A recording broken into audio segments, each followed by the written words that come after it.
Penyertaan-Mu sempurna, oh Tuhan. Ajaib perbuatan tangan-Mu dan perlindungan-Mu. Kau sertai aku, Kau pimpin jalan hidupku. Ajaib perbuatan tangan-Mu dan perlindungan-Mu.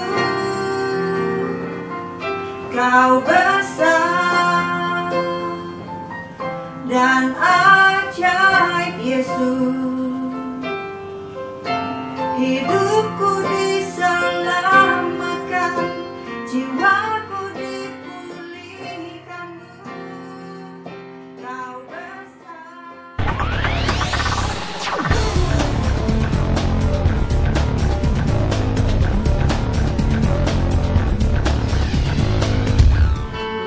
Kau manis, kaulah penghiburku, menolongku di untuk syafaatku.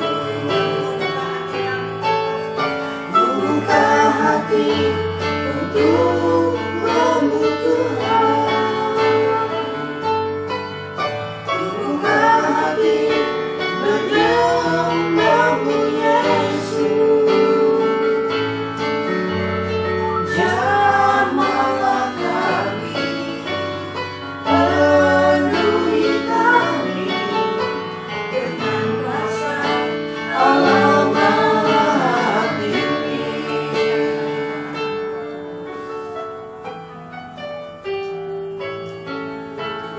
Roh Kudus, Kau hadir di sini. Roh Kudus, ku mengasihi-Mu. Kau lembut, Kau manis, Kaulah penghiburku, penolongku di utus syafaatku. Membuka hati untuk Tuhan. Membuka hati menyembah-Mu, Yesus.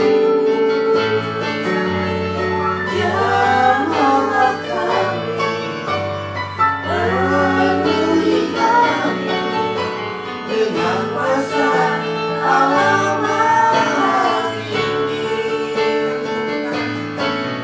Membuka hati untuk Roh-Mu, Tuhan.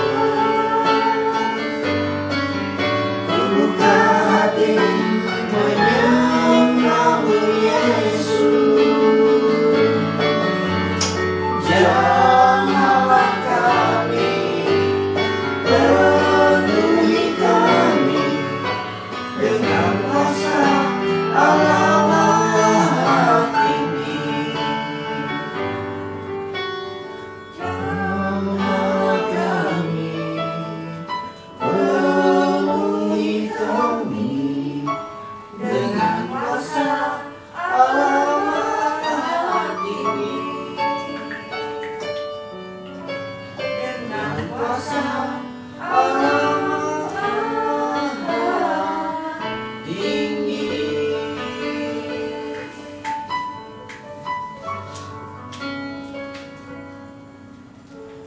Kami mencari wajah-Mu, Tuhan. Dalam pujian penyembahan kami mencari Engkau, Tuhan. Kami bawa persembahan hati kami, mazmur, doa-doa kami di hadapan Tuhan. Indahkan kami, Bapa. Indahkan kami beserta keluarga kami. Lihat dan tilik hati kami, agar Kau temukan hidup kami berkenan kepadamu. Ulurkan tangan-Mu, sembuhkan yang sakit di antara kami. Nyatakan belas kasih dan kemurahan-Mu, angkat semua beban, jawab doa-doa anak-anak-Mu semua, Tuhan. Nyatakan kasih-Mu, sebab tahun 2021 ini Engkau nyatakan keajaiban-keajaiban-Mu ada di antara umat-Mu, orang-orang pilihan-Mu, orang-orang yang mengasihi Engkau. Berkati Tuhan, berkati kami lagi. Kami duduk diam dan Tuhan berfirman di tengah-tengah kami. Di dalam nama Tuhan Yesus, kami berdoa dan mengucap syukur. Mari semua kita yang cinta Tuhan sama-sama katakan amin. Shalom. Saudara-saudara terkasih, kita pada kesempatan minggu pertama ini kita mau belajar bagian demi bagian tentang pelajaran malaikat. Seperti yang dipesankan Tuhan bahwa tahun 2021 ini Tuhan mengutus malaikat-malaikat surga untuk mendampingi anak-anaknya. Tentu ini bukan sesuatu yang mudah kalau kita pelajari tentang kitab Perjanjian Lama. Bahkan masa itu ada malaikat-malaikat maut, di mana itu hari Paskah, saat itu bangsa Israel mengolesi ambang-ambang pintunya dengan anak darah domba itu, saudara. Darah domba itu dioleskan di pintu, di jendela, hingga, saudara, masa itu adalah dikatakan malam itu malam berjaga-jaga sebelum pada akhirnya Tuhan menggenapi orang-orang di Mesir, seisi Mesir, bahkan Raja Mesir memberi Israel keluar. Masa itu, masa pelajaran malaikat dimulai ketika dalam dimensi tiang awan, tiang api, bangsa Israel melihat sesuatu yang luar biasa. Tetapi sayang sekali, karena itu hal baru buat mereka. Mereka masuki dimensi roh, tetapi membawa manusia lamanya. Hingga pada akhirnya menimbulkan kemurkaan Tuhan di padang gurun. Sebab mereka berkali-kali mendukakan rohnya. Mereka mencobai Tuhan. Mereka menginginkan hal-hal yang jahat. Mereka berbuat cabul. Mereka menyembah berhala. 5 dosa besar yang mendera bangsa Israel. Pada akhirnya Tuhan membawa mereka berkeliling 40 tahun lamanya hanya untuk mati di padang gurun. Dan pada akhirnya kita tahu hanya sedikit orang yang masuk ke tanah Kanaan. Karena itulah ketika Tuhan berkata, pelajari, pahami tentang pelajaran para malaikat. Saya percaya ini akan membuat kita masuk pada pelajaran-pelajaran penting di balik apa yang disebut dengan iman yang teguh, kasih yang tulus, pengharapan yang kuat di dalam Kristus. Nah, saudara terkasih, hari ini pelajaran para malaikat kita masuki bagian yang pertama tentang pemurnian hidup. Mari bersama-sama kita lihat kebenaran firman Tuhan di dalam Kejadian 22 ayat 1 sampai yang ke-18. Kejadian 22 ayat 1 sampai 18. Kepercayaan Abraham diuji. Setelah semuanya itu Allah mencoba Abraham. Ia berfirman kepadanya, "Abraham." Lalu sautnya, "Ya Tuhan." Firman-Nya, "Ambillah anakmu yang tunggal itu yang engkau kasihi, yakni Ishak. Pergilah ke tanah Moria dan persembahkanlah dia di sana sebagai korban bakaran pada salah satu gunung yang akan kukatakan kepadamu." Keesokan harinya pagi-pagi bangunlah Abraham. Ia memasang pelana keledainya dan memanggil 2 orang bujangnya beserta Ishak, anaknya. Ia membelah juga kayu untuk korban bakaran itu. Lalu berangkatlah ia dan pergi ke tempat yang dikatakan Allah kepadanya. Ketika pada hari ketiga Abraham melayangkan pandangnya, kelihatanlah kepadanya tempat itu dari jauh. Kata Abraham kepada kedua bujangnya itu, "Tinggallah kamu di sini dengan keledai ini. Aku beserta anak ini akan pergi ke sana. Kami akan sembahyang, sesudah itu kami kembali kepadamu." Lalu Abraham mengambil kayu untuk korban bakaran itu dan memikulnya ke atas bahu Ishak anaknya. Sedang di tangannya dibawanya api dan pisau. Demikianlah keduanya berjalan bersama-sama. Lalu berkatalah Ishak kepada Abraham, ayahnya. "Bapa," saut Abraham. "Ya anakku." Bertanyalah ia, "Di sini sudah ada api dan kayu, tetapi di manakah anak domba untuk korban bakaran itu?" Saut Abraham, "Allah yang akan menyediakan anak domba untuk korban bakaran baginya, anakku." Demikianlah keduanya berjalan bersama-sama, sampailah mereka ke tempat yang dikatakan Allah kepadanya. Lalu Abraham mendirikan mezbah di situ, disusunnyalah kayu, diikatnya Ishak anaknya itu dan diletakkannya di mezbah itu di atas kayu api. Sesudah itu Abraham mengeluarkan tangannya lalu mengambil pisau untuk menyembelih anaknya. Tetapi berserulah malaikat Tuhan dari langit kepadanya, "Abraham, Abraham." Sahutnya, "Ya Tuhan." Lalu ia berfirman, "Jangan bunuh anak itu dan jangan kau apa-apakan dia, sebab telah ku ketahui sekarang bahwa engkau takut akan Allah dan engkau tidak segan-segan untuk menyerahkan anakmu yang tunggal kepadaku." Lalu Abraham menoleh dan melihat seekor domba jantan di belakangnya, yang tanduknya tersangkut dalam belukar. Abraham mengambil domba itu lalu mengorbankannya sebagai korban bakaran pengganti anaknya. Dan Abraham menamai tempat itu Tuhan menyediakan. Sebab itu sampai sekarang dikatakan orang, di atas gunung Tuhan akan disediakan. Untuk kedua kalinya berserulah malaikat Tuhan dari langit kepada Abraham. Katanya, "Aku bersumpah demi diriku sendiri, demikianlah firman Tuhan. Karena engkau telah berbuat demikian dan engkau tidak segan-segan untuk menyerahkan anakmu yang tunggal kepadaku, maka aku akan memberkati engkau berlimpah-limpah dan membuat keturunanmu sangat banyak seperti bintang di langit dan seperti pasir di tepi laut. Dan keturunanmu itu akan menduduki kota-kota musuhnya. Oleh keturunanmu lah semua bangsa di bumi akan mendapat berkat, karena engkau mendengarkan firman-Ku." Amin. Amin. Saudara terkasih, ketika Abraham mendapat mandat dari Tuhan, bukan mandat biasa tetapi ujian tingkat tertinggi.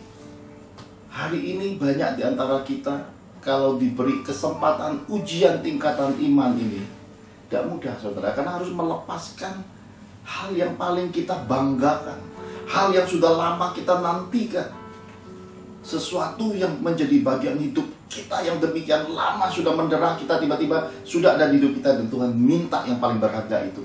Hari-hari ini mungkin ada banyak di antara kita anak-anak Tuhan, Tuhan minta keuangannya, mengembalikan persembahan persepuluhan, persembahan khusus, persembahan kesulungan, persembahan sukarela, mengembalikan keuangan yang dulu kita tidak punya apa-apa tiba-tiba dalam sekian waktu, dan hari ini kita berkelimpahan dalam keuangan. Apakah kita masih punya hati yang rela untuk mengembalikan kepada Tuhan dan menjadikan kekayaan hidup kita sebagai gantinya adalah uang itu digantikan kemuliaan? Saya yakin tidak semudah itu saudara. Akan ada banyak alasan untuk berkata tidak, akan ada banyak alasan untuk kita sembunyikan segala sesuatu dalam hidup kita. Karena itu Yesus berkata, "Di mana hartamu berada, di situ hatimu berada." Karena itu kalau kekayaan hidup kita adalah Tuhan, kita tidak akan terikat dengan mamon. Kita tidak akan diperbudak, diperhamba oleh uang. Kita yang mengatur uang, bukan uang yang mendikte akan hidup kita dan mengubah sifat dan tabiat buruk manusia lama kita masuk pada kehidupan iman kita, saudara terkasih. Mungkin hari ini Tuhan minta waktu, saudara. Dulu waktu kita susah, banyak dalam pergumulan, banyak dalam persoalan, kita cari Tuhan, kita rajin melayani Tuhan, kita bergelora, kita bersemangat dalam Tuhan. Dan ketika kita punya kemerdekaan, hari ini kemerdekaan itu juga bukan menjadi suatu hal yang membuat kita semakin dekat kepada Tuhan, tetapi kemerdekaan itu membuat kita semakin jauh. Kita punya banyak alasan untuk tidak lagi berdoa, tidak lagi baca firman. Kita punya banyak alasan untuk berkata tidak, nanti dulu deh ya, aku lagi sibuk ini, sibuk itu. Ada banyak perkara yang membuat kita akhirnya 1 hari berlalu, 2 hari berlalu, 1 minggu berlalu, sebulan berlalu, setahun berlalu. Akhirnya kita tidak pernah lagi masuk dalam mesbah doa, tidak lagi punya perenungan firman. Kita bawa hidup kita hanya untuk ambil waktu-waktu, hanya untuk dikatakan pesan Tuhan tahun 2021 ini. Sampai kapan lagi umatku bermalas-malasan? Apakah mereka lebih suka dibangunkan dalam musibah dan bencana? Nah, ini Tuhan sudah peringatkan buat kita generasi akhir ini. Mari kembali pada kasih yang semua. Saudara terkasih, iman tertinggi di mana ujian dari Abraham ini, Abraham lulus dengan luar biasa. Kita bisa menemukan malaikat Tuhan kemudian berseru, "Abraham, jangan kau apa-apakan anak itu." Ya saudara, saya percaya hal ini yang sangat diharapkan di dalam ujian iman adalah kehadiran Tuhan yang menjawab kita, saudara. Saya percaya sebagaimana keluarga Johan 19 Desember 2020 Tuhan izinkan mengalami kecelakaan mobil berputar-putar di tengah jalan tol kilometer 163 lalu berguling-guling itu. Tuhan mengulurkan tangannya menopang keluarga De Johan. Hingga Bu Angel, Rehwell, Richie dan Serat tidak ada luka, tidak ada satu tetes darah pun. Tidak ada kan yang mukanya sembab ya, atau ada telur ayam tumbuh di jidat, nggak ada kan? Ini pada ketawa ngomong soal telur ayam soalnya. Kenapa? Karena semua orang yang melihat foto-foto kecelakaan itu berkata masih hidup dah orangnya. Nah, saudara, itu hebatnya Tuhan. Tidak ada tulang yang patah, tidak diizinkan satu pun dari area tubuh dari keluarga hambamu ini mengalami cedera.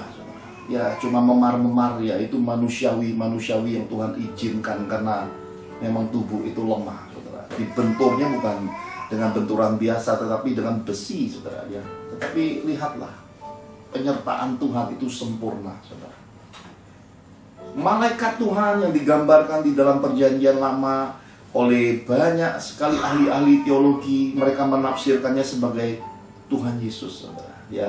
Tuhan dimensi malaikat, kehadiran Tuhan Yesus di muka bumi, dan kita bisa melihat kehadiran malaikat Tuhan ini pada dimensi yang luar biasa sekali. Kenapa luar biasa? Kalau lagi murka bisa ribuan, ratusan ribu orang mati, saudara. Tapi ke Abraham ada suatu perlakuan yang sangat karib. Kalau saudara baca, saudara akan menemukan kata kekaripan di dalam firman Tuhan itu. Jangan kau apa-apakan anak itu, Abraham. Ya, saya yakin hal pertama tentang pelajaran malaikat ini, saudara, yang bisa kita pelajari di dalam kehidupan ini adalah bagaimana seharusnya ketika kemurnian hidup itu Tuhan ajarkan kepada kita. Tentu harus hal pertama ini kita miliki, yaitu mengenal Yang Maha Kudus. Tidak mungkin Abraham pergi membawa Ishak tanpa pengenalan akan Tuhan. Tidak mungkin Abraham berbuat sesuatu yang tidak lazim ini tanpa mengenal siapa Tuhannya. Nabi Hosea berkata, umatku binasa karena tidak ada pengenalan. Saudara terkasih, di tahun 2021 ini Tuhan sampaikan bahwa tahun 2021 ini merupakan the year of purity, tahun kemurnian, saudara. Apa yang membedakan antara kemurnian dengan pemurnian, saudara? Kenapa tidak disebut tahun pemurnian saja, tetapi lebih disebut tahun kemurnian? Karena katanya mirip, artinya berbeda, saudara. Kalau dikatakan pemurnian, itu berarti proses. Sesuatu yang belum murni dimurnikan, seperti minyak itu disaring lagi, ya. Seperti mungkin gula yang ada mungkin kotorannya itu disaring lagi supaya benar-benar bersih, murni. Itu pemurnian. Sesuatu yang belum jadi dibuat jadi, saudara. Itu pemurnian. Sesuatu yang masih mentah atau yang belum mendekati kualitasnya diproses lagi hingga murni. Itu pemurnian. Sebaliknya, kalau kemurnian adalah sesuatu yang sudah siap pakai, sesuatu yang sudah murni. Minyak itu sudah siap diperjualbelikan, minyak itu sudah siap dipakai, anggur itu sudah siap diminum karena sudah lama tersimpan, murni, berkualitas, dan sudah lama dipendam, sudah diproses begitu lama waktunya. Itu kemurnian. Maka tahun ini adalah tahun bagi orang-orang yang sudah selesaikan proses Tuhan. Tahun 2021 ini merupakan tahun promosi bagi orang-orang yang sudah selesai dalam proses roh. Orang-orang yang sudah keluar dari padang gurun kehidupan. Orang-orang yang siap diangkat dan dipakai dan memenuhi dan menggenapi janji-janji Tuhan di dalam hidup mereka. Ini tahun kemurnian, the year of purity, sesuatu yang luar biasa. Tetapi saudara terkasih, saya mau sampaikan kabar-kabar yang harus saudara pahami. Tidak banyak yang masuk kualitas kemurnian, saudara. Masih banyak yang masih masuk pada tingkatan pemurnian. Dan masih banyak juga yang masih mentah, ya saudara ya. Jadi kalau saudara mendengar berbagai kesaksian kemenangan, kesaksian keajaiban, kesaksian terobosan, kesaksian yang luar biasa di dalam Tuhan, itu pada dimensi orang-orang yang memang levelnya, kemurniannya di hadapan Tuhan luar biasa, saudara. Tapi bagaimana Pak Pendeta kalau baru bertobat tiba-tiba sudah begini begitu? Ya itu hiburan ataukah itu semua permainan kata-kata rohani yang mendramatisir atau yang membuat suatu bahasa hiperbola? Karena itu saudara mesti uji segala sesuatunya. Supaya apa? Supaya saudara bisa menemukan manakah yang dari Tuhan. Dari Tuhan pun ada 3 tingkatannya. Yang baik. Yang baik ini semua orang harapkan. Yang baik ya. Yang dikenang Tuhan adalah orang-orang yang semakin ingin mengejar Tuhan, ingin masuk kualitas iman yang lebih lagi, mereka masuk dimensi yang dikenang Tuhan. Dan yang paling utama yang dipesankan Tuhan Yesus adalah yang sempurna. Hendaklah kamu sempurna seperti Bapakmu yang ada di sorga adalah sempurna. Sempurna itu adalah proses. Sempurna itu merupakan bagian dari apa yang Roh kerjakan dalam hidup seseorang. Karena itu Tuhan berkata, kamu jangan merasa lelah. Kalau Tuhan menegur dan menghajar dan menyiksa kamu seperti anak, kamu jangan sakit hati. Kenapa? Itu anak kesayangan. Memang pelajarannya berat, didikannya keras, Tuhan memperlakukannya tak lazim. Tetapi saudara harus tahu, itu pelajaran anak kesayangan dari Tuhan. Orang yang dikasihi Tuhan sesuai pesan dalam kitab Wahyu, ya ku kasihi, ku tegur dan ku hajar. Orang-orang yang ku kasihi itu teguran hajarannya keras. Harus punya hati yang rela menerima, menenangkan hati. Dan sesaat kemudian saudara akan tahu, ternyata yang kita terima hari ini, jauh ke depan, di masa depan, Tuhan sudah merangkai hal-hal yang ajaib, hal-hal yang indah, hal-hal berharga, hal-hal yang mulia dalam kehidupan kita anak-anaknya. Karena itu Yesus sudah pesankan, tinggallah di dalam aku, sebab di luar aku kamu tidak bisa berbuat apa-apa. Tinggallah di dalam aku supaya kamu berbuah lebat. Nah saudara, inilah yang harus anak-anak Tuhan sadari hari-hari ini. Bagaimanakah mengenal yang Maha Kudus itu bicara tentang kita melekat. Kalau saudara belajar tentang ilmu, tentang tumbuh-tumbuhan saudara, itu seperti dahan. Mungkin kita tidak pada pokok yang utamanya, kita ini cangkokan. Pokok utamanya Israel saudara. Kita ini dicangkokan, di cabang-cabangnya, dilingkari dengan isolatif saudara ya. Tapi sekian lama ternyata dia menempel, menyatu saudara. Ketika dia menempel dan menyatu, lewat kasih karunia Yesus kita jadi Israel rohani. Tapi tidak akan pernah kita jadi Israel lahiria, karena kita nggak masuk rumpunnya. Dicari genetikanya 12 suku Israel, kita nggak ada saudara ya. Kamu nggak punya satu bagian pun darah Israelnya, kecuali lewat kasih karunia Roh Tuhan. Pada dimensi kasih karunia Yesus baru jadi Israel rohani. Jadi jangan pernah kekristenan ini, oleh karena Kristen gayanya mau jadi Israel banget, keisraelan banget. Gak perlu saudara ya. Jadilah rakyat Nusantara yang mengasihi budayanya. Jadilah orang Indonesia sejati yang sungguh-sungguh mendukung pemerintahan bangsa, memajukan bangsanya, membanggakan bangsanya. Meskipun kita sudah berkiblat imannya di dalam Kristus Yesus. Dimensi ini, kesadaran ini kita perlu. Supaya apa? Supaya kita ini benar-benar sadar, kita ini sebenarnya adalah dapat kasih karunia dari 50% bangsa Israel yang tegar tengkuk. Mereka tidak mau terima juru selamat, maka kita dicangkokkan kemudian melekat. Saudara, kata melekat artinya saudara tidak boleh lari jauh dari pagar kasih karunia. Saudara jangan keluar dari koridor tapal batas Tuhan. Ada jarak-jaraknya saudara, ada pagar-pagarnya. Saudara jangan langgar, jangan mencobai Tuhan dengan pengetahuan firman-Mu. Karena banyak kali anak-anak Tuhan ini iseng saudara ya, cobai Tuhan dengan ya mau gagah-gagahan lewat firman, maka pada akhirnya jadi bayar harga mahal. Melekat di dalam Tuhan bicara tentang adalah hari demi hari semakin falling in love dengan Jesus. Apakah saudara semakin jatuh cinta dengan Tuhan? Apakah saudara semakin haus lapar akan firman-Nya? Apakah saudara semakin intim dan mau dengar suaranya? Apakah saudara ingin selalu menyembah dan merasakan Dia ada di sisimu? Kita perlu ada tingkatan seperti itu, saudara. Hingga akhirnya kita merasa bahwa kekristenan ini hari lepas hari membara. Ditempatin Tuhan di lembah, ditempatin Tuhan di tengah keramaian, ditempatin Tuhan di tengah kesulitan hidup, ditempatin Tuhan di atas gunung, di tengah kelimpahan. Hati kita tidak berubah. Yang mendasari hati sifat tabiat kita adalah manusia Kristus yang sejati, matang, dewasa, Yesusnya besar dalam hidupnya. Saya percaya ini Tuhan pesankan. Mengenal yang Maha Kudus.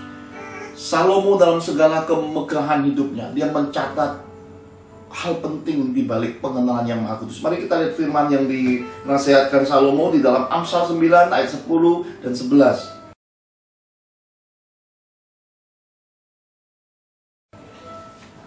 Amsal 9 ayat 10 dan 11. Permulaan hikmat adalah takut akan Tuhan, dan mengenal yang Maha Kudus adalah pengertian.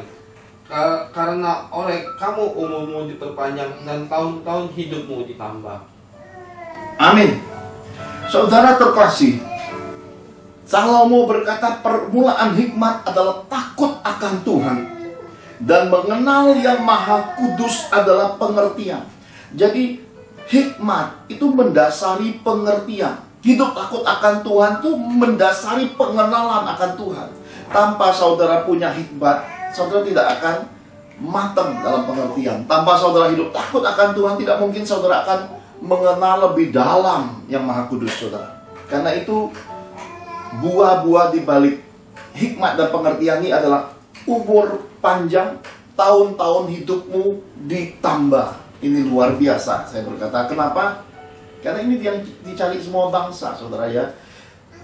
Ada banyak orang minum-minum vitamin, minum-minum obat-obatan, ada banyak orang berolahraga, ada banyak orang ikuti terapi tertawa, meditasi, ketenangan hidup, ada banyak orang menerima pelajaran kejiwaan. Tujuannya ini, saudara, supaya apa? Umur diperpanjang, supaya tahun-tahun hidup ditambah, supaya sehat walafiat. Ini kunci yang dicari semua bangsa, semua suku, semua umat manusia. Ternyata adanya di dalam kitab Amsal.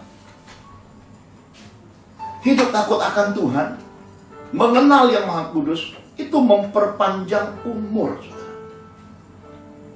Kecelakaan 19 Desember 2020, kalau Tuhan tidak berikan kunci dan obat malam hari itu, saudara, saya yakin hari ini Bu Angel, Rehwer, Richie, dan Serat mungkin sudah ada di sorga.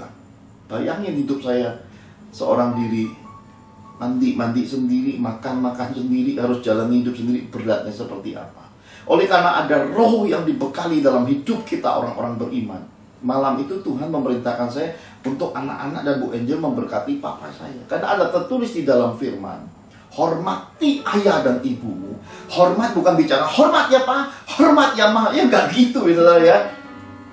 Kekristenan itu bahasanya memang bahasa yang santun, bahasa yang lugas, bahasa yang apa adanya. Hormati ayah ibumu. Karena itu kekristenan ini tidak boleh ditafsirkan sekar dewe, seenak jidatmu, sesuka-sukamu, seegois hatimu.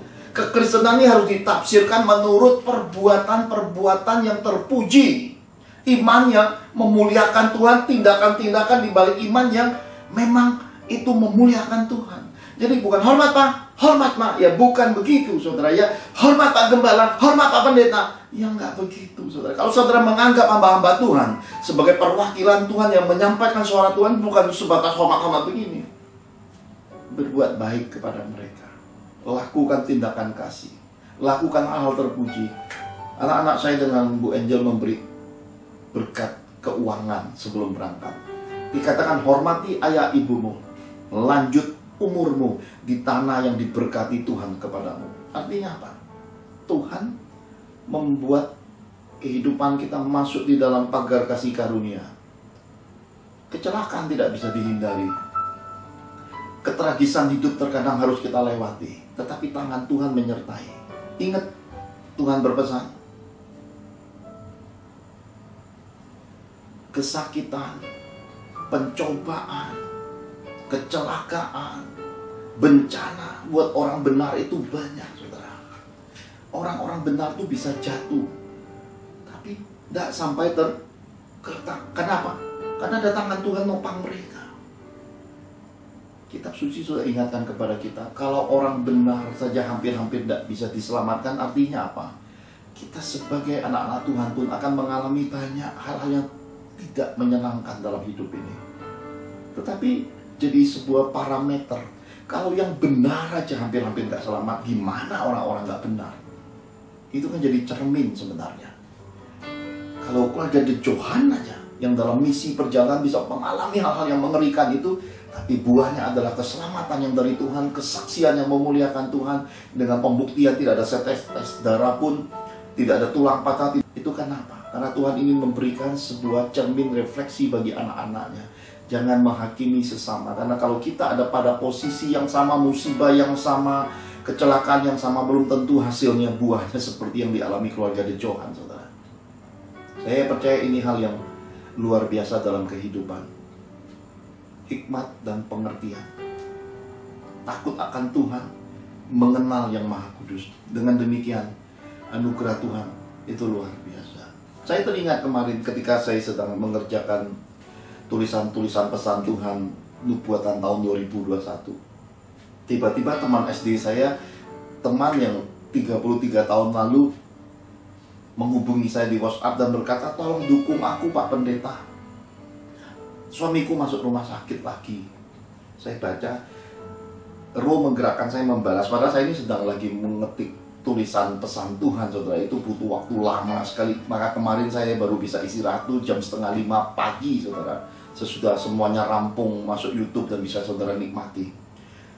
Lalu tiba-tiba roh berkata pada saya, nak, hentikan sesaat dan doakan. Karena teman ini berkata, bisa tidak doakan suamiku ya, karena tekanan sakit pada paru-parunya, saudara. Lalu saya telepon ke sana, dia berkata, boleh nggak video call, saudara ya. Lalu saya berkata, kamu telepon balik ya. Baik, kata dia, telepon balik. Lalu saya doakan. Teman 33 tahun yang lalu, saudara. Dan saya waktu lihat wajahnya segala macam, meskipun 33 tahun sudah tidak bertemu, tetapi pengenalan itu masih melekat.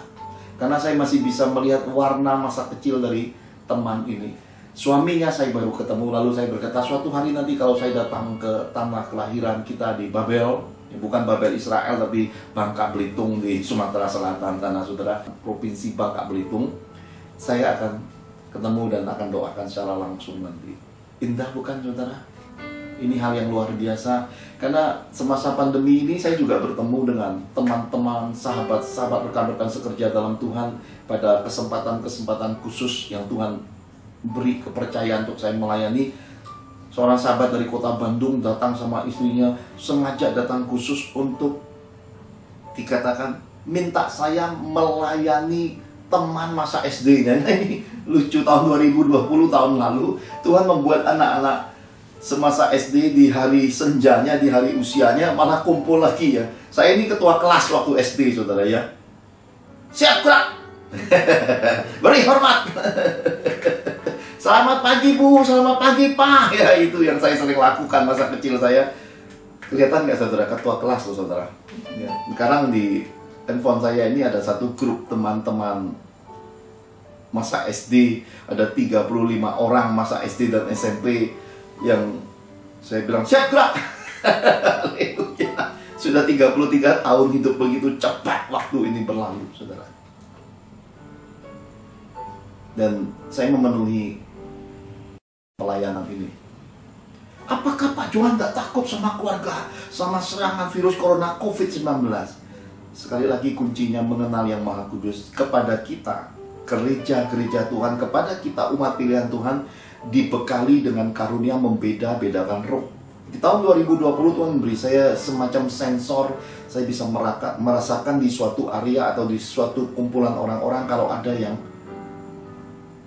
bawa bibit benih penyakit virus corona COVID-19. Bahkan saya sudah pernah saksikan cucu saya, saudara, anaknya Adrianus, baby Anaya, itu bisa nangis teriak-teriak lihat kakak perempuan dari mamanya, yaitu tantenya.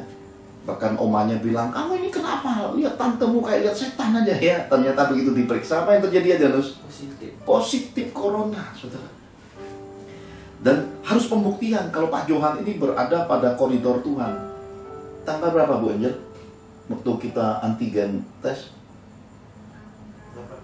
18 Desember 2020, saya masih ingat betul.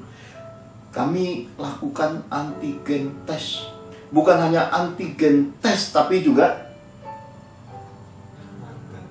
rapid test. Ya, jadi tes darah sama tes yang dikorek di hidungnya, saudara. Iya, hasilnya negatif satu keluarga, saudara.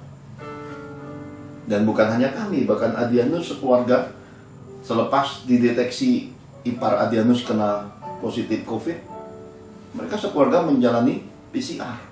Hasilnya negatif. Jadi kita percaya bahwa ketika kita mengenal Yang Maha Kudus, perlindungannya, saudara, Dia menjauhkan kita dari penyakit sampar. Dia menjauhkan kita dari serangan penyakit mematikan. Kekejutan pagi, siang, malam tidak menyentuh akan hidup kita. Kenapa? Karena kita aman di bawah kepak sayapnya, di dalam naungannya, di dalam pengcoveran hadiratnya, di dalam kekudusannya, di dalam kemurahan dan kasih karunia-Nya. Kita tinggal tenang dan Dia berkata, lanjut umurmu diberkati, hidupmu, bisnismu akan dilipat gandakan.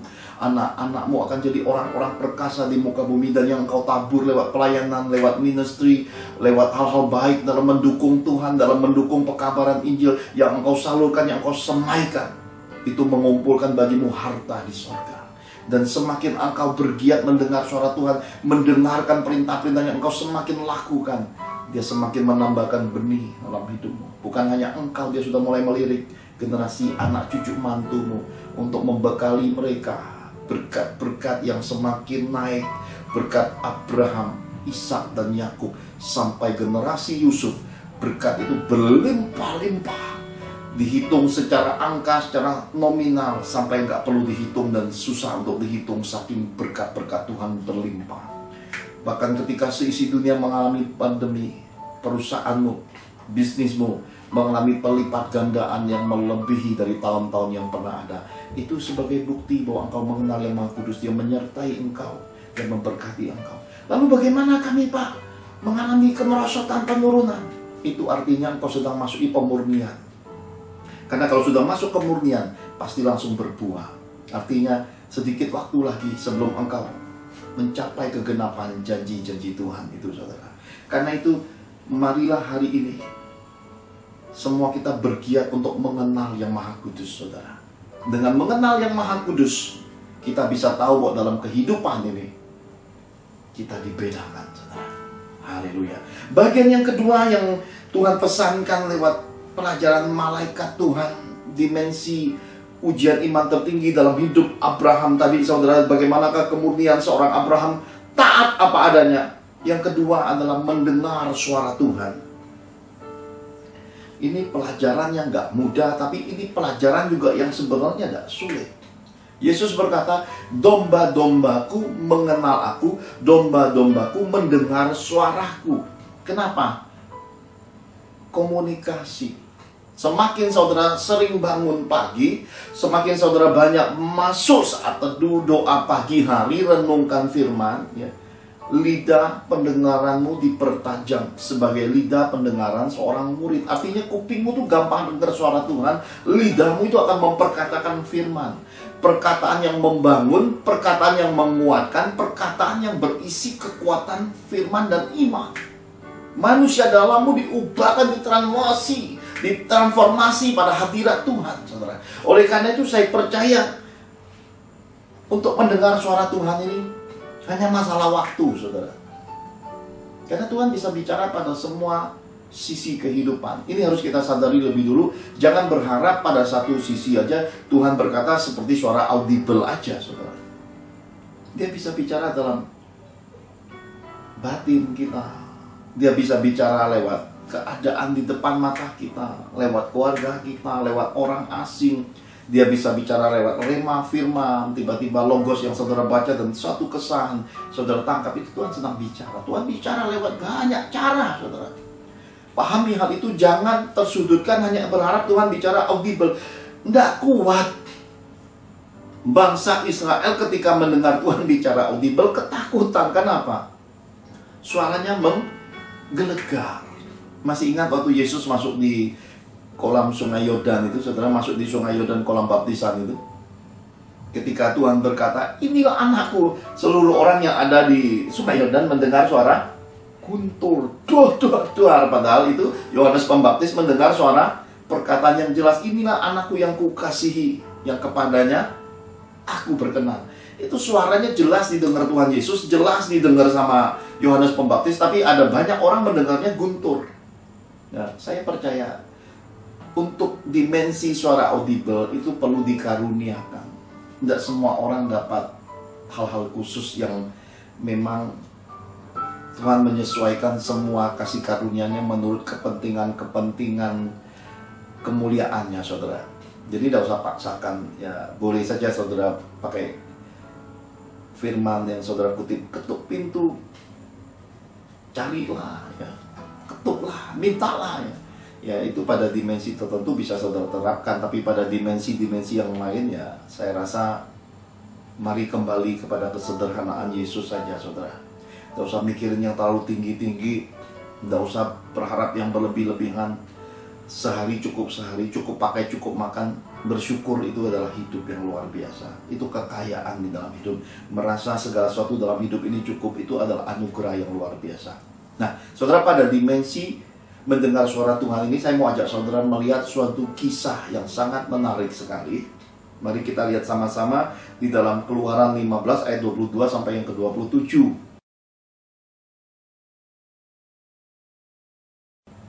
Keluaran 15 ayat 22 sampai dengan yang ke-27. Demikian firman Tuhan. Musa menyuruh orang Israel berangkat dari laut ke Berau. Lalu mereka pergi ke padang gurun Syur. 3 hari lamanya mereka berjalan di padang gurun itu dengan tidak mendapat air. Sampailah mereka ke Mara, tetapi mereka tidak dapat meminum air yang di Mara itu, karena pahit rasanya. Itulah sebabnya dinamai orang tempat itu Mara.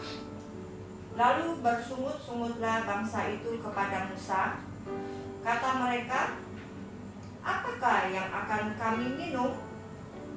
Musa berseru-seru kepada Tuhan, dan Tuhan menunjukkan kepadanya sepotong kayu. Musa melemparkan kayu itu ke dalam air, lalu air itu menjadi manis.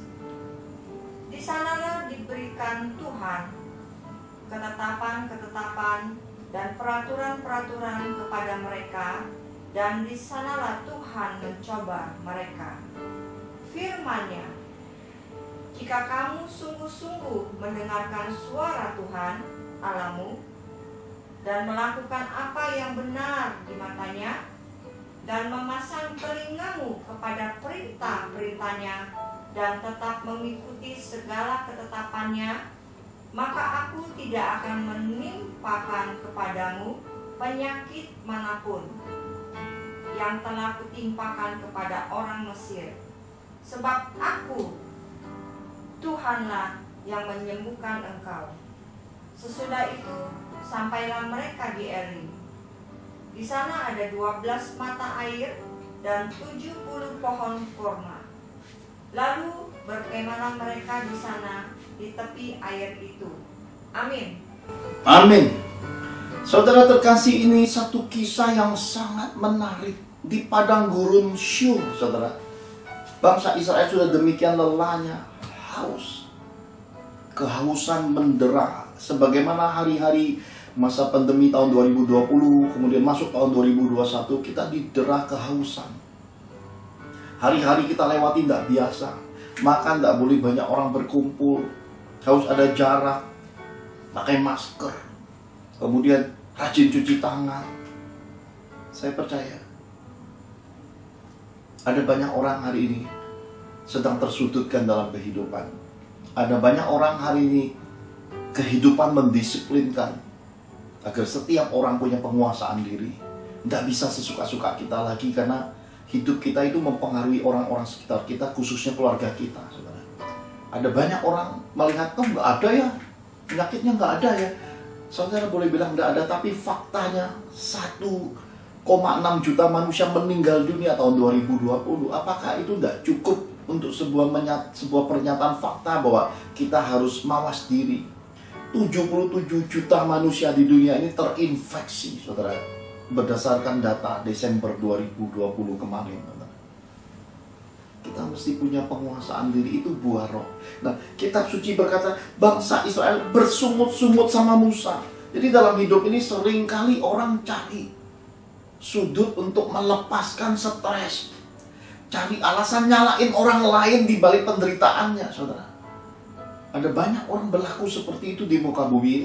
Saya yakin kalau ada banyak orang tidak dewasa, keadaan dunia masih seperti ini, cari alasan untuk nyalain pemerintah. Keadaan di dalam keluarga ketika anak-anak tidak didewasakan, dalam kegagalan mereka nyalain orang tua. Padahal saudara, hidup ini ada pada diri kita, kehidupan ini, saudara. Saya tidak dibekali bimbingan orang tua yang matang, karena orang tua saya tidak mengenal Tuhan sampai kemudian masa tuanya baru saya baptis, saudara. Saya tidak pernah sedikit pun ambil bagian untuk menyalahkan orang tua atau jadikan pijakan bahwa kelemahan orang tua itu untuk bermegah di balik kegagalan. Tidak pernah, saudara.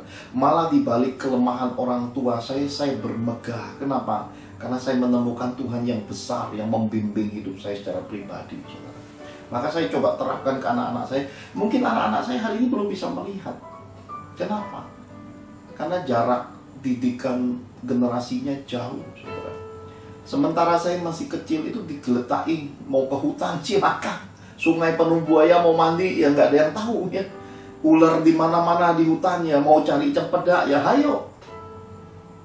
Mau manjat pohon ya ayo, jatuh. Saya pernah jatuh dari pohon jambu air, saudara. Itu kan ada satu jambu, saya pergi mau ambil, temen itu mau rebut, diinjaknya pohon itu, kemudian dahannya patah, perak jatuh, dan saya ini punggungnya ngenai balok, saudara. Cuma dikasih minum air gula, nggak di ronsen Pak Johan. Kata ronsen terlalu jauh zaman saya, saudara ya. Selain mahal dan nggak populer ya, pokoknya ya memang itu didikan alam. Lalu juga pernah satu kali di rumah ini Tuhan suruh saya itu beresin burung papa saya. Wah, saudara, saya jatuh tuh dari tangga, cukrak sampai ke bawah. Itu kalau dihitung patahnya paling sedikit ada 5 ruas tulang akan patah, saudara. Tapi ternyata Pak Tuhan, puji Tuhan, dalam perlindungan Tuhan, karena mendengar suara Tuhan, saudara. Apakah di ronsen? Enggak. Bagi saya Tuhan segala-galanya, suara pimpinannya itu adalah keputusan hidup saya, saudara. Jadi apa yang terjadi? Ya, Tuhan dimuliakan lewat semua kejadian. Mereka bersungut-sungut kepada Musa.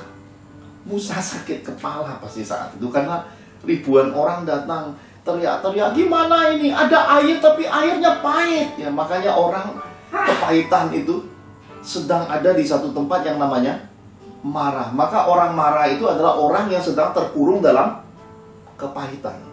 Hidupnya pahit. Marah itu artinya orang sedang pahit hatinya.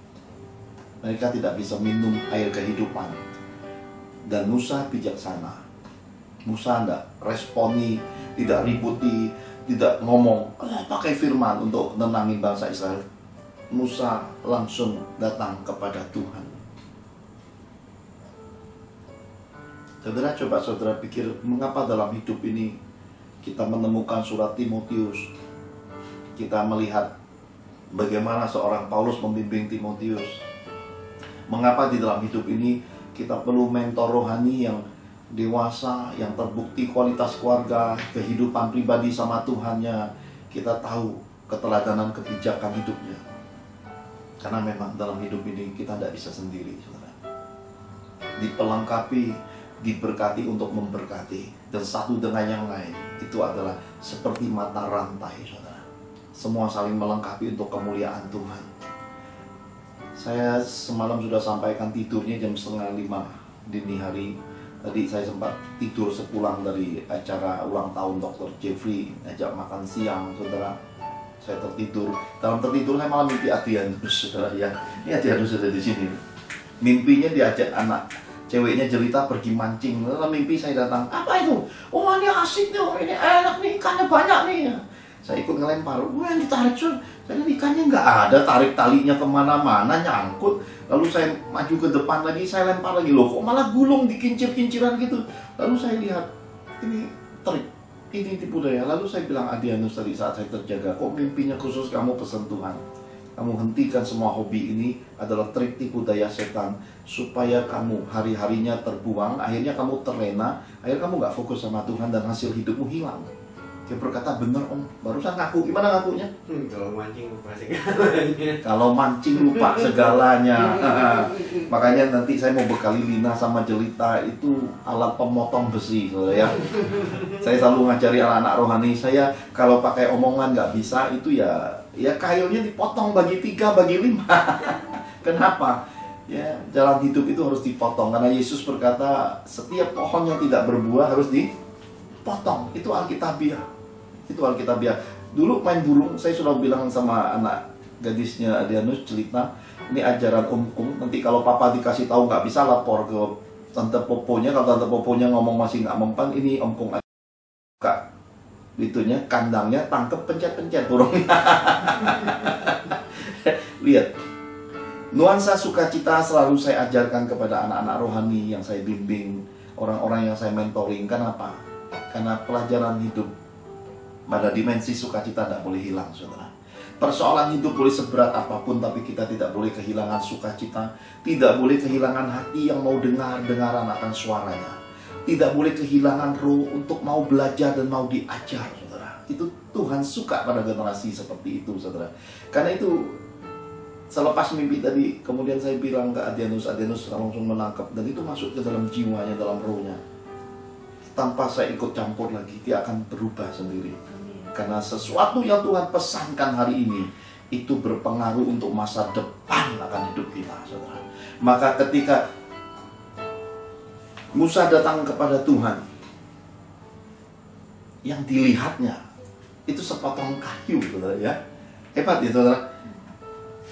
Nah, ini pemahaman kita. Saya fokuskan kisah ini pada mendengar suara Tuhan, yang bukan sepotong kayunya. Karena kekristenan akhir zaman ini, saudara, demi mengumpulkan massa yang diajari sepotong kayunya. Nanti hamba Tuhannya meninggikan diri dan berkata, lihat, nih, aku pegang kayu, lempar ke air manis, minum jadi obat. Ya, promosi lagi ya, saudara ya. Memperhamba lagi orang-orang Kristen, mengkultuskan dirinya supaya semua orang, wah, dia dekat sama Tuhan karib. Sudahlah, berhenti semua hal-hal seperti itu.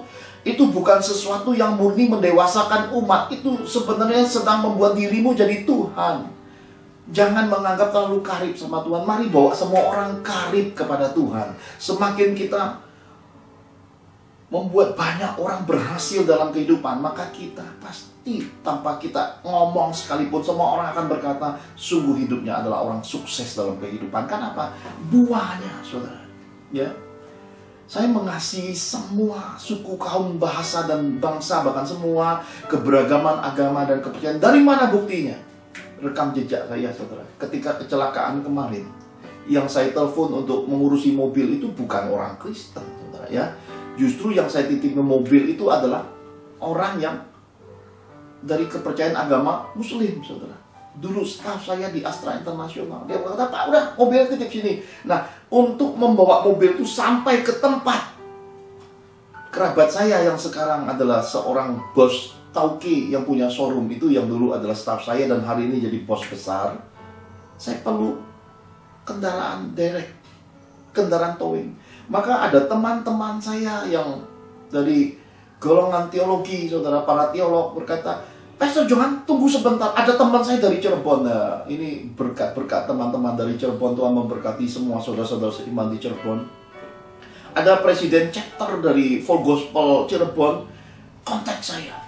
Lalu mereferensikan lagi ke seorang anak Tuhan yang punya jalur towing. Jadi satu dengan yang lain seperti puzzle benang anyaman itu loh saudara.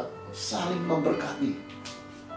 Akhirnya mobilnya bisa sampai ke tempat penitipan, saudara.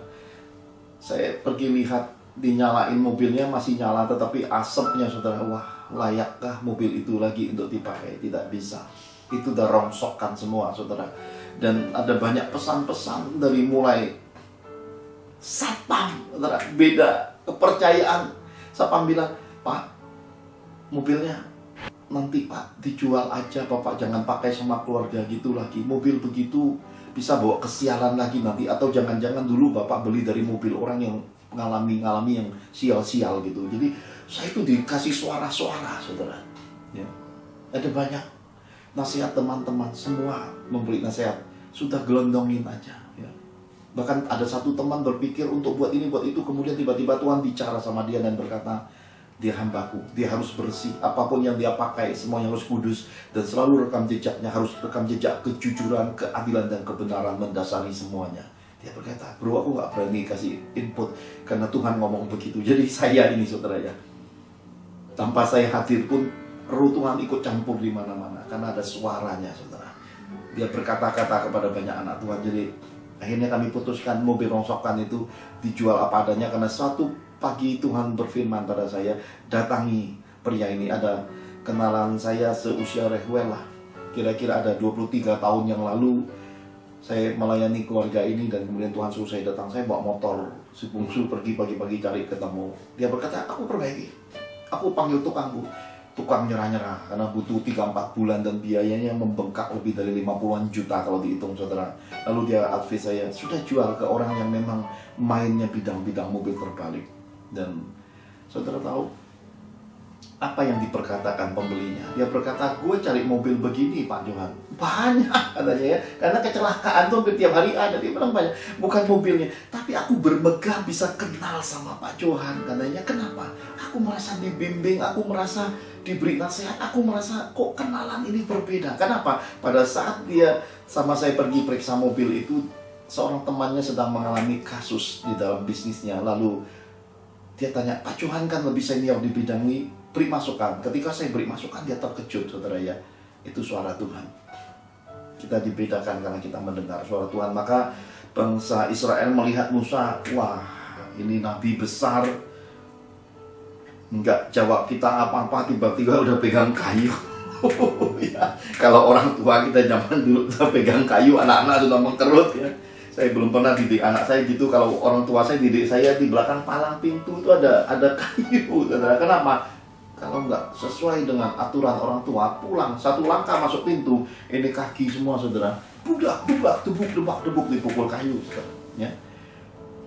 Didikan orang-orang dulu keras, tetapi generasinya rata-rata sukses besar, saudara. Tapi saya nggak pernah praktekin anak-anak saya. Tapi anak saya baru saya dulu nakal 1-2 kali saya pukul, sampai hari ini masih teringat ya. Generasi now beda sama generasi kita. Kalau saya dulu tuh sekali sapu terbang ya, saya sama orang tua nggak pernah simpen apapun yang begitu. Kan apa? Karena kasih Yesus di dalam hidup saya sempurna. Mengasihi orang tua. Dulu saya sama orang tua boleh dibilang dibekali uang seadanya. Hari ini saya takut sekali kalau lihat orang tua saya duduk diam melamun sedikit.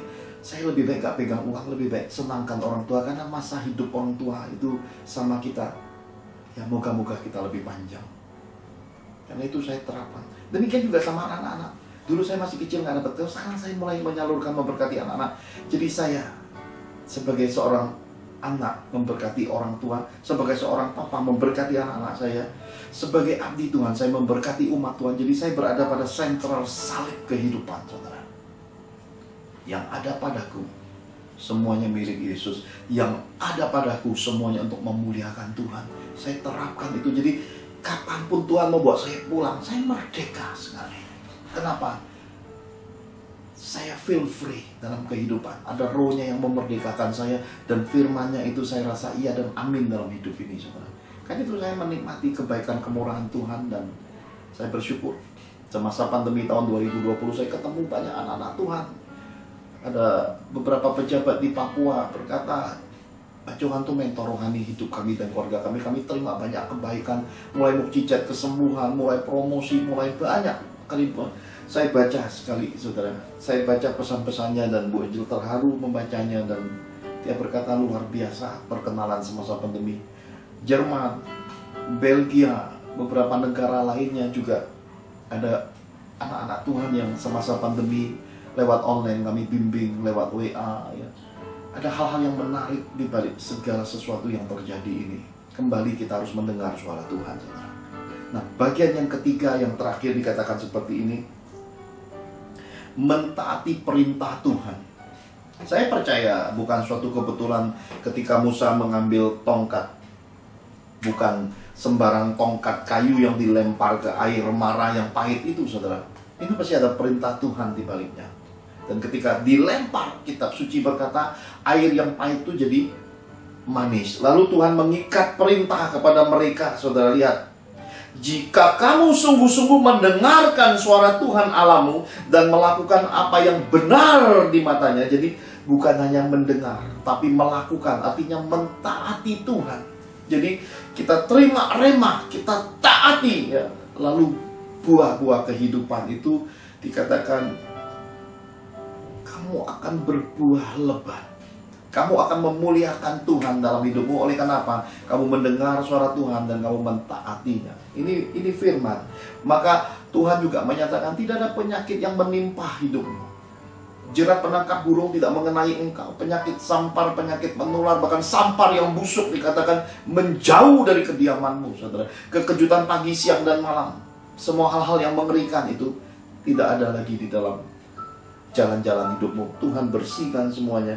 Karena apa? Karena Tuhan sudah berfirman. Kalau kamu taat akan Tuhan, hidupmu akan menikmati keajaiban-keajaiban di tahun 2021 ini. Karena itu kalau saudara dengar suara Tuhan, uji dengan hati. Kalau saudara damai dan saudara tahu itu filternya menuju ke arah kemuliaan Tuhan, itu memberkati sesama, apalagi untuk rekan hamba-hamba Tuhan yang orang-orang yang telah memberi hidupnya buat Tuhan. Udah gak usah tanggung-tanggung, saudara. Tangan kanan memberi, tangan kiri gak perlu tahu. Tangan kiri memberi, tangan kanan gak perlu tahu. Lakukan dengan tulus ikhlas. Itu untuk Tuhan, dan itu akan kembaliannya langsung dari Tuhan. Kita lihat sebagai ayat penutup Efesus 5 ayat 1 dan 2. Efesus 5 ayat 1 dan 2. Sebab itu jadilah penurut-penurut Allah, seperti anak-anak yang kekasih, dan hiduplah di dalam kasih, sebagaimana Kristus Yesus juga telah mengasihi kamu dan telah menyerahkan dirinya untuk kita sebagai persembahan dan korban yang harum bagi Allah. Amin. Amin. Jadilah penurut-penurut Allah ya, orang-orang yang taat sama Tuhan. Jadilah orang-orang yang setiawan, orang-orang yang tulus, orang-orang yang hidupnya kasih menjadi parameter tindakannya, saudara. Karena dikatakan hiduplah di dalam kasih, saudara. Kita ini kan ada 3 pintunya. Ada pintu iman, ada pintu kasih, ada pintu pengharapan, saudara. Iman, semua orang harus punya. Tanpa iman orang tidak mungkin akan percaya sama Tuhan. Tanpa iman tidak mungkin orang bisa mencapai dasar dan bukti bahwa Tuhan itu ada dalam hidupnya. Iman perlu. Tetapi jangan terlalu berlebihan juga mengeksploitasi kehidupan iman. Hingga pada akhirnya seperti pelajaran tadi, bukan pelajaran mendengar suara Tuhannya yang saudara ajarkan ke anak-anak Tuhan itu. Nih loh, aku pegang kayu loh. Ini seperti Musa lempar ke sungai, ke air jadi manis, ini bisa nyembuhin. Nah itu praktek sihir rohani pada akhirnya. Ini loh, lihat, aku ini mengeluarkan hal-hal rohani loh ya. Saudara paksakan semua perjanjian lama itu untuk menyatakan kepada banyak orang bahwa saudara sangat karib sama Tuhan, seakan-akan surga saudara punya. Saudara lupa bahwa kita ini dicangkokkan, bahwa kita ini harus tahu diri bahwa kita ini orang-orang yang karena Yesus, bukan karena perjanjian lamanya, karena Yesusnya kita ini diberi penghargaan dari surga, saudara. Mari apa yang kamu punya, ajarkan, bagikan secara murni, dan semua kemuliaan kembalikan pada Yesus. Jangan pada dirimu. Nggak ada gunanya dinikmati di dunia, nanti dibawa pulang, pertanggungjawaban di hadapan Tuhannya berat. Makin banyak dipercaya, makin banyak dituntut, saudara. Makin banyak umat yang saudara bimbing, banyak umat yang berlari kepada saudara. Saudara harus hati-hati, lebih takut lagi sama Tuhan. Kenapa? Salah mendidik anak-anak Tuhan, tanggung jawabnya berat. Lebih baik yang apa adanya. Kalau kapasitasnya 500 pun tidak apa-apa, karena di sorga sana tidak dihitung berdasarkan kapasitas. Oh, makin banyak umat ini makin sorganya besar. Nggak ada hitungan gitu, saudara. Bahkan kitab suci berkata yang menderita di dunia, yang ngemis, makan secukupnya, duduk di pangkuan Abraham, saudara. Kenapa? Karena Tuhan berbelas kasih akan hidupnya. Sementara yang kaya, yang hidupnya enak, bergelamuran nyata, tidak pernah berbuat baik, tidak pernah menabur kasih, tidak pernah memuliakan Tuhan, terbuang di lautan api. Dan dia ingat anak cucunya, dia cuma mau pesan dari alam kematian, agar semasa hidup, hiduplah untuk memuliakan Tuhan. Jangan bikin salah lagi, saudara. Ini keluarga juga kita harus sadari bahwa hidup ini berkeluarga bukan untuk perlombaan jadi hebat. Hidup berkeluarga itu untuk menjadikan rumah itu sebagai sorganya Tuhan. Saudara boleh perang di luar sana, saudara boleh berkarir, berbisnis, saudara boleh lakukan semua hal di luar sana. Pulang ke rumah, di keluarga kita temukan sorga Yesusnya. Kenapa? Karena kita harus punya tempat berbaring, berteduh dalam kehidupan ini. Di mana? Di keluarga kita. Karena itu tentramlah keluargamu, bahagiakan keluargamu, berkati keluargamu. Dan saat engkau sudah bisa mengelola harta pusakamu, berbakti ke orang tuamu, ingat mamamu yang sudah tua itu, ingat papamu yang sebatang kara itu, berbaktilah, ingatlah, tanpa mereka engkau tak bisa lahir ke dunia ini. Sesudah engkau mengelola harta pusakamu, barulah engkau bisa mengajari umat Tuhan tentang pelajaran kasih. Karena kasih ini yang terbesar, karena kasih ini yang mendasari Yesus hadir ke dunia. Yesus berkorban, Tuhan mengorbankan putra tunggalnya Yesus itu karena dasar kasih. Karena apa yang dilakukan Abraham itu, Tuhan itu merasa luar biasa, maka dia mengutus putra tunggalnya untuk menebus isi dunia ini. Lewat Yesus Kristus, saudara, kita beroleh semua itu. Dan ketika kita mentaati firman-Nya, hari-hari baik, hal-hal berharga, kemurahan Tuhan, kemurahan manusia, seluruh bagian-bagian yang dijanjikan dalam kehidupan itu datang di dalam hidupmu. Kenapa? Karena ketaatan itu membuka pintu gerbang mukjizat dalam kehidupan. Tidak usah dihitung. Penyakit lebih mahal dari semua taburan benih dan kebaikan dan kasih, saudara. Dihitung-hitung-hitung, nggak ada habisnya dihitung. Itu isinya cuma angka-angka. Angkanya berapa banyak pun tetaplah angka, saudara. Tapi hati besar kecilnya itu menentukan bagaimanakah saudara berhubungan pribadi dengan Tuhan, saudara. Saya teringat ketika Tuhan berkata, "Nah, pergi ke Jawa Timur.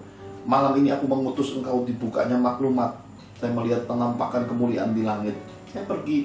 Apakah saya pertahanin bagian hidup saya? Memang ada donatur yang mau dukung, tapi itu pelayanan tiap minggu, tiket begitu mahal, mesti bayar biaya ini, biaya itu, nabur sana, nabur sini. Dan kemudian pada akhirnya saya masih merelakan, masih ingat Adrianus?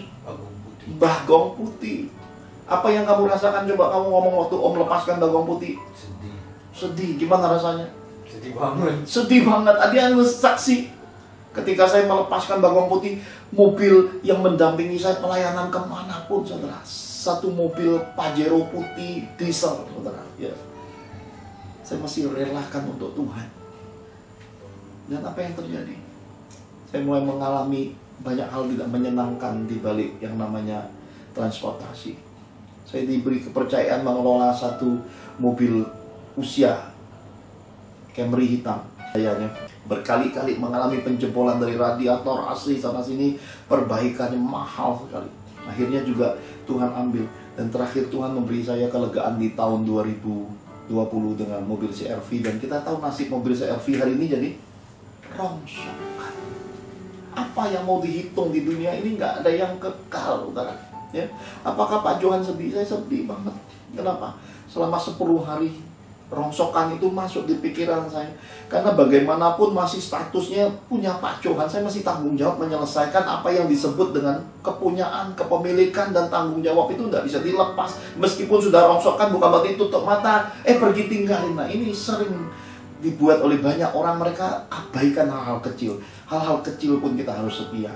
Saya pikirin, saya doain, pada akhirnya saya berkata, Tuhan, sebelum tutup tahun 2020, beri kemurahan-Mu, biar mobil rongsokan itu tidak lagi jadi bagian hidupku. Karena setiap hari mendera saya, jam-jam tidur saya terjaga. Dan saya membayangkan kalau saya bawa pulang ke rumah dalam keadaan rongsokan, akan terawat sekeluarga, saudara ya. Tuhan baik. Dia menyelesaikan perkara ini dengan keajaiban-keajaibannya. Dan hari ini saya feel free, saudara. Ya, kelegaan hidup saya. Kenapa? Lebih baik rugi di sini, rugi hari ini, tapi hati lega, hati kembali, kekayaannya isinya adalah Yesus, Roh Kudus, firman-Nya. Duit bisa dicari, duit datang dari Tuhan, berkat itu Tuhan yang mengalirkan. Dan semua orang yang mendengar suara Tuhan akan melakukan, mentaati perintah Tuhan. Kalau dicatakan kepada kita, kita akan terima. Tidak ada yang bisa menghalangi kalau Tuhan sudah buka pintu. Kalau Tuhan sudah perintahkan berkat, pasti sampai ke kita. Terus kalau dicegat setan, setan tidak punya kekuatan apapun dibanding kekuatan dari Tuhan. Tuhan lebih berkuasa. Karena alam kematian, pintu maut sudah dipegang Yesus kuncinya. Tuhan ajarkan kita tentang kunci-kunci jauh ke depan, saudara. Pelayanan malaikat ini membuka pintu-pintu berabad-abad. Kita harus siapkan diri kita. Kita beserta keluarga kita. Mari, karena ini minggu pertama di bulan Januari tahun 2021 ini, kita ambil waktu sejenak untuk berdoa. Saudara, ada hal-hal tahun 2020 saudara belum selesaikan, atau saudara tunda-tunda. Taati Tuhan, jangan ditunda apa yang menjadi kebaikan dan perintah Tuhan. Ada hal-hal yang saudara mesti kerjakan dalam iman, dalam ketaatan. Ada hal-hal yang Tuhan suruh saudara lakukan, jangan ditunda, saudara. Kenapa? Karena semua itu membuka keajaiban-keajaiban Tuhan, membuka pintu-pintu mukjizat dalam hidupmu terjadi. Jangan izinkan apapun menghalangi hal-hal baik dari Tuhan datang dalam hidupmu dan keluargamu di tahun 2021 ini. Bapa dalam kerajaan surga, kami mendengar apa yang Kau ajarkan, pelajaran para malaikat dalam kemuliaan hidup ini, Tuhan. Sungguh luar biasa. Semua kami Kau perintahkan untuk mengenal Engkau secara pribadi. Tidak ada lagi perhambaan, tetapi semua orang didewasakan mengenal Tuhan. Generasi yang kuat, generasi yang bertindak, generasi yang memenangkan kehidupan ini dan memuliakan Tuhan sampai garis akhir hidupnya. Dan Kau ajarkan perintah kepada kami untuk mendengar akan suara-Mu. Semua kami, Tuhan, belajar hari ini menerapkannya, agar kami berjalan dalam tuntunan Roh Kudus-Mu. Di koridor parameter firman-Mu semua kami hidup, melakukan perintah-perintah-Mu. Dan kemudian Kau perintahkan kami untuk mentaati Engkau, melakukan semua perintah-perintah-Mu dalam tuntunan Roh-Mu, dalam kebenaran firman-Mu, dalam buah-buah Roh yang Kau gerakkan. Apa yang kami lakukan tidak akan kami tunda lagi, Tuhan. Dan apa yang kami semaikan dalam kemuliaan kehidupan ini yang Kau percayakan untuk pekabaran Injil, untuk pelayanan, untuk berbuat baik, untuk mendukung banyak orang susah, untuk menolong banyak orang dalam kehidupan ini. Terus pelengkapi kami satu dengan yang lain, untuk bahu-membahu dalam kerajaan-Mu, dalam kehendak-Mu, dalam pekabaran Injil-Mu, hingga akhir hidup kami memuliakan Tuhan. Dan kami mengangkat kedua tangan kami saat ini mengakhiri ibadah ini dan menerima berkat yang daripada Tuhan. Saudara terkasih, mari kita akhiri ibadah kita. Mari kita angkat kedua tangan kita dengan doa sepakat. Terbukalah tingkap-tingkap langit, semua taburan benih dan ketaatan hidup kita beroleh kegenapan firman-Nya. Kita dipeliharanya, kita dibelanya, kita disertainya, kita diberkatinya. Maka tercurahlah berkat Bapa Surgawi, Engkau akan terus naik dan tidak menjadi turun. Engkau akan menjadi kepala dan bukan ekor, sehingga berkat bangsa-bangsa pun masuk dalam kapasitas hidupmu. Diberkatilah keluargamu, diberkatilah karir bisnismu, diberkatilah studimu, diberkatilah pelayananmu, dalam anugerah Tuhan Yesus, maka engkau beserta keluargamu akan menerima kasih karunia, kesehatan, keberuntungan, berkat 5 roti 2 ikan, pelipat gandaan berkat, jawaban doa, berkat terobosan ekonomi, dan mukjizat-mukjizatnya yang ajaib. Dalam Roh Kudus, maka engkau beserta keluargamu termaterai hidup di bumi seperti di sorga. Kita terima berkat-berkat sorgawi ini sepanjang tahun 2021 hingga Maranatha. Dalam nama Tuhan Yesus, sama-sama kita katakan amin. Penyertaanmu sempurna, oh Tuhan. Ajaib perbuatan tangan dan perlindunganmu. Kau sertai aku, kau pimpin jalan hidupku. Ajaib perbuatan tangan dan perlindunganmu.